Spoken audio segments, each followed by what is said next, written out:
খুব ফাস্ট ভাঙতে হচ্ছে। Good morning and welcome back to my YouTube channel. সবাইকে শুভেচ্ছা জানিয়ে আজকে ব্লগ আমি দেখাবো তো আমাদের গ্রামে কিভাবে আমরা চাষ করে থাকি। মানে এখন বোরো ধানের চাষ। তো এই সময় আমাদের এখানে বোরো ধানের চাষটা করা হয় শ্যালোর জল দিয়ে। বর্ষা চলে গেছে অ্যাকচুয়ালি। তো এই সময় আমরা কিভাবে বীজতলা ফেলি সেটা দেখাবো।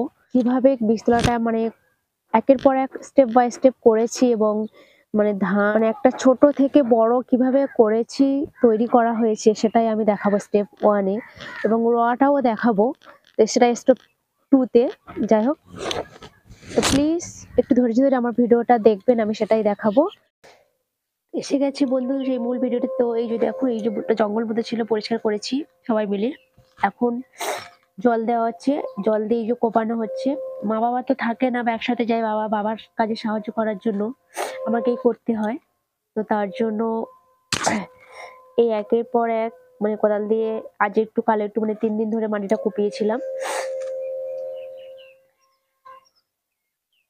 আমাকেই বাবাকে সাহায্য করতে হয় কারণ লোন ঠিকমতো পাওয়া যাচ্ছে না। তো সব জমি কমপ্লিট হয়ে গেছে। তো এরপর আমরা সারের দোকানেই যাচ্ছি, মানে ধানের দোকানে। আমি, এটা আমার হাজবেন্ড এবং আমি এই দোকানে চলে এসেছি। কাকু এই যে ধানের প্যাকেট নিয়ে আছে, ধান এবং সার দুটোই দেবে গুছিয়ে। আর ধান বলতে বছর হাইব্রিড চাষ করা হবে, হাইব্রিড আর জিরেকাঠি। তো হাইব্রিড ধান নেওয়া হয়ে গেছে, সারও এনেছি। সার নিয়ে এসে এবারে এই জমিতে সার ছড়িয়ে দিলাম। হ্যাঁ, এবার সার ছড়িয়ে দিলে এবার বীজ সার ছড়িয়ে দেওয়ার পর আর কোনো কাজ নেই, জমিটা এইভাবেই পড়ে থাকবে। 2 দিন হোক আর 3 দিন হোক, যতক্ষণ না বীজের অঙ্কুরোদমটা হচ্ছে ঠিক ততদিন পর্যন্ত, 1 দিন হোক আর 2 দিন হোক সার ছড়িয়ে দেওয়াই থাকলো। এভাবেই চলে আসা যাক। সার ছড়িয়ে দিয়ে বাড়িতে চলে আসলাম। এরপর সেই মানে দোকান দিয়ে আনা ধানের প্যাকেট কাটলাম, কেটে রোদে দিলাম। ধানটাকে একটু রোদ খাওয়াতে হবে, রোদ আর এই জলটাকে রোদে দিলাম। জলও রোদে দিয়েছি একটু, আর ধানটাকে।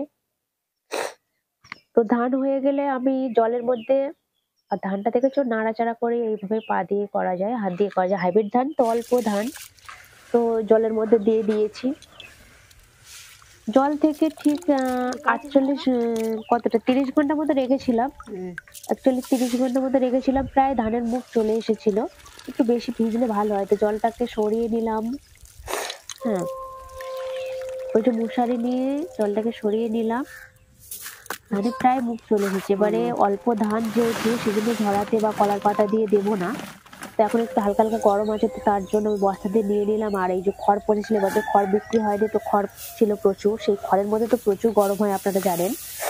তো সেই জন্য খড়টাকে দেখলাম যে এখানে খুবই গরম আছে, তো তার জন্য খড়টাকে আরেকটু সরিয়ে একটু গর্ত মতো করে নিলাম, একটু ডিপ মতো করে নিলাম, খালা মতো করে নিয়ে এবার ধানের বস্তাটাকে কিন্তু ওখানেই দিয়ে দেবো।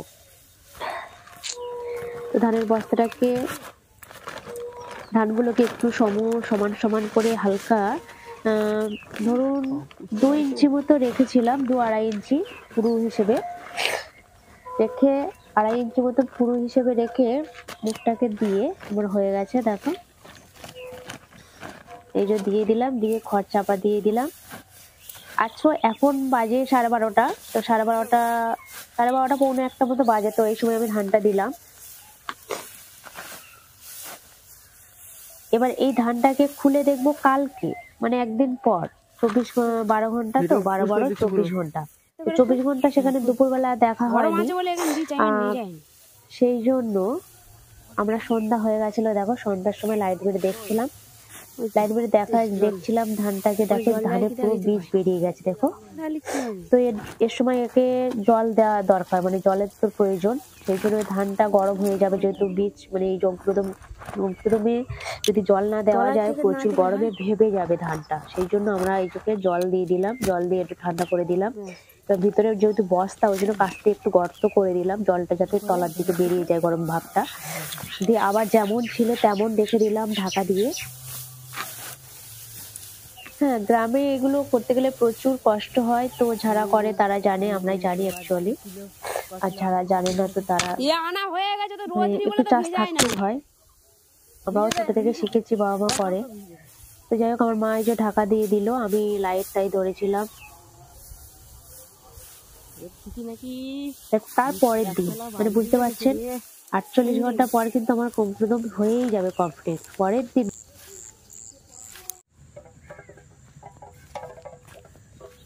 জানি ধানের অঙ্কুরোদগম বেরিয়ে গেছে। তো দেখো মানে 12 ঘন্টা, তারপরের দিন 12 ঘন্টা, তারপরের দিনে মানে 2টোর সময় এই যে আমার বীজ পুরো একদম মানে রেডি হয়ে গেছে। মরচে কলা, এই মরচে কলাটা ফেললে কিন্তু খুবই ভালো হয়। পুরো রেডি হয়ে গেছে। সকালবেলা একটু জল দিয়েছিলাম, যার জন্য ধানটা ঝুড়ো আর জড়াইনি।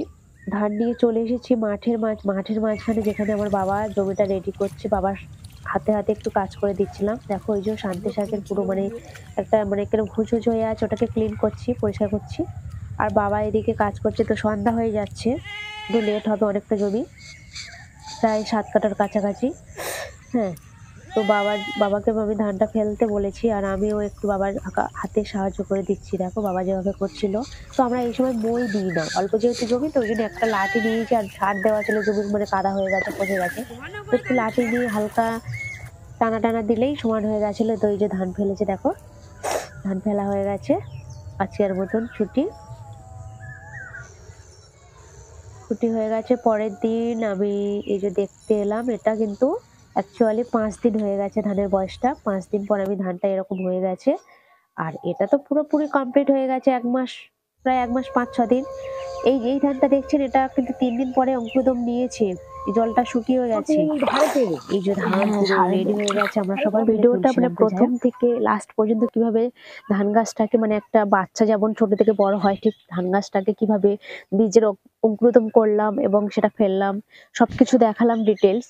তো প্লিজ যদি ভালো লেগে থাকে ছোট বোনটির পাশে থাকবেন। আর আজকের ভিডিও আমি এই পর্যন্ত রাখলাম। তো আমার পরবর্তী ভিডিও স্টেপ 2-তে দেখাবো কিভাবে র হচ্ছে আমাদের জমিতে, সেটাই দেখাবো। তো প্লিজ দয়া করে দেখবেন। রাখছি আজকের মতন ভিডিও এই পর্যন্ত। আশা করছি সবাই ভালো থাকবেন এবং সুস্থ থাকবেন।